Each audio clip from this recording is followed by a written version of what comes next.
Alors, je m'appelle Erika, j'ai 18 ans et je suis fraîchement diplômée du secondaire et j'entame ma première année en sciences politiques. Je m'appelle Aminata et aujourd'hui, on m'a volé une part de ma féminité. Enlève ta culotte. J'ai obéi. Allonge-toi. J'ai obéi.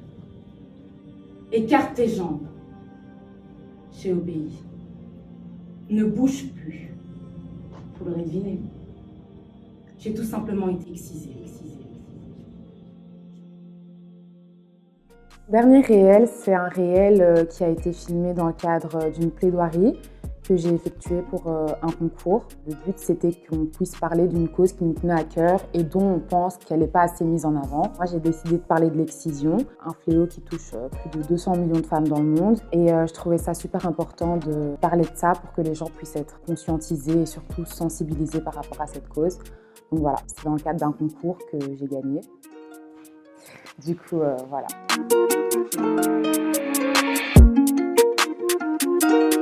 Je trouvais que c'était très important qu'on puisse enfin en discuter librement et que des personnes qui n'ont jamais entendu parler de l'excision puissent être conscientisées par rapport à ça et qu'ils puissent se dire que voilà, ça existe. Mais je me suis juste dit que je me devais d'être la voix de celles qui n'en avaient pas à ce moment-là et je me devais, pour elles, dénoncer ces actes horribles qu'on leur inflige parce que pour moi, elles méritent.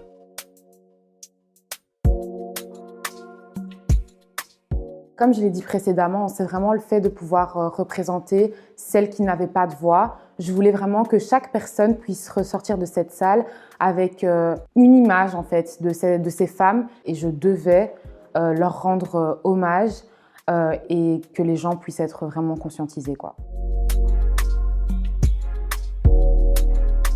Le conseil que je pourrais donner aux femmes noires, surtout aux jeunes femmes noires, c'est de jamais se dévaloriser parce que c'est vrai que on n'a pas forcément l'habitude de s'exprimer. J'ai pas vu beaucoup de jeunes filles de ma génération s'exprimer alors qu'on a tellement de choses à dire et on a tellement de choses à faire valoir.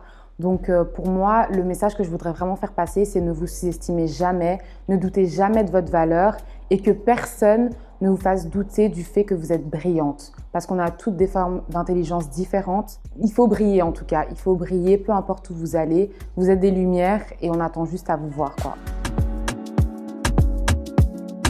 Je me mire, franchement je me dis j'ai vraiment fait un bon taf. Je me dis que c'est que le début de très belles choses qui vont arriver par la suite. Je suis fière de moi, je suis fière de ce que je deviens surtout. Je me dis que ça va pas être facile tous les jours, que je vais rencontrer sûrement beaucoup d'obstacles sur ma route. Mais en tout cas, je vois la ligne d'arrivée et je sais que j'arriverai à bon port. Défendez des causes parce que c'est très important. Ne restez jamais sans but, sans objectif parce qu'il y a toujours des personnes qui ont besoin qu'on les représente.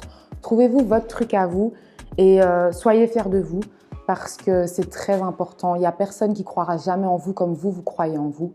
Donc voilà.